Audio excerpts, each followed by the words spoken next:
ফের কি মাওবাদীরা সক্রিয় হচ্ছে সেই প্রশ্ন জঙ্গলমহল জুড়ে। এইরকম এক ঘটনা সক্রিয় হলো রেল দপ্তর। ঘটনাক্রমে জানা যায় গতকালই 3 রাজ্যে মাওবাদীদের ডাকা বন্ধ। এদিন ভুবনেশ্বর থেকে দিল্লি রাজধানী এক্সপ্রেস বিকেল নাগাদ গড়বেতার উপর দিয়ে যাওয়ার সময় গড়বেতা স্টেশন সংলগ্ন শিলাই হল্টের কাছে বিকট শব্দে থমকে যায়। সাথে সাথেই রাজধানীর গার্ড এবং চালক খবর দেয় পিয়ারডোবা স্টেশনে। রেল সূত্রে জানা যায় এরপরে সাময়িক ট্রেন চলাচল বন্ধ রাখা হয়। রাতেই ঘটনাস্থলে এসে পৌঁছয় রেলের পুলিশ, কুকুর সহ রেলের উচ্চপদস্থ আধিকারিকরা। এই ঘটনার পুঙ্খানুপুঙ্খ বিচার বিবেচনার জন্য এই ঘটনাস্থলে এসে পৌঁছয় রেল আধিকারিকরা।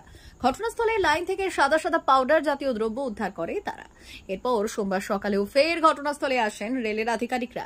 যেহেতু জঙ্গলমহল এলাকায় মাওবাদীদের ডাকা বন্ধের দিনে এই ধরনের ঘটনা ঘটেছে, তাই কোথাও ফাঁক পুকুর রাখতে চাইছে না রেল আধিকারিকরা। ঘটনাস্থল থেকে নমুনা সংগ্রহ করে ফরেনসিক টেস্টের জন্য পাঠানো হয়। পাশাপাশি একটি ফরেনসিক টিমও ঘটনাস্থলে আসছে বলে রেল সূত্রে খবর।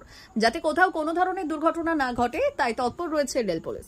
এই বিষয়ে রেলের আদ্রা ডিভিশন সূত্রে খবর, সেরকম বড় কোনো বিষয় নয়, তবে বিষয়টি খতিয়ে দেখছে রেলওয়ে নিরাপত্তা বিষয়ক বিভাগ। ঠিক কি ঘটেছিল তাও খতিয়ে দেখা হচ্ছে, তবে এ নিয়ে আতঙ্ক হওয়ার দরকার নেই বলেই মনে করছে রেল কর্তৃপক্ষ। প্রাথমিকভাবে কি মনে হচ্ছে স্যার? কিছু বলা যাবে না। স্যাম্পল কালেক্ট করা হয়েছে, ল্যাবরেটরিতে এক্সামিনেশনের পরেই যেটুকু বলা যাবে, আগে কিছু বলা যাবে না। স্যার, যে ডাস্টের কথা বলা হচ্ছিল সে ডাস্ট কি পাওয়া গেছে? দেখুন, আমি একটি স্পট থেকে স্যাম্পল কালেক্ট করা হয়েছে, এটা ল্যাবরেটরিতে পাঠানোর জন্য আমরা ইনভেস্টিগেটিং এজেন্সিকে বলেছি।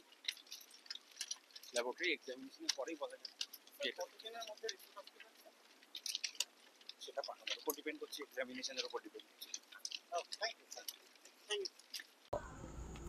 D News, Garhbeta.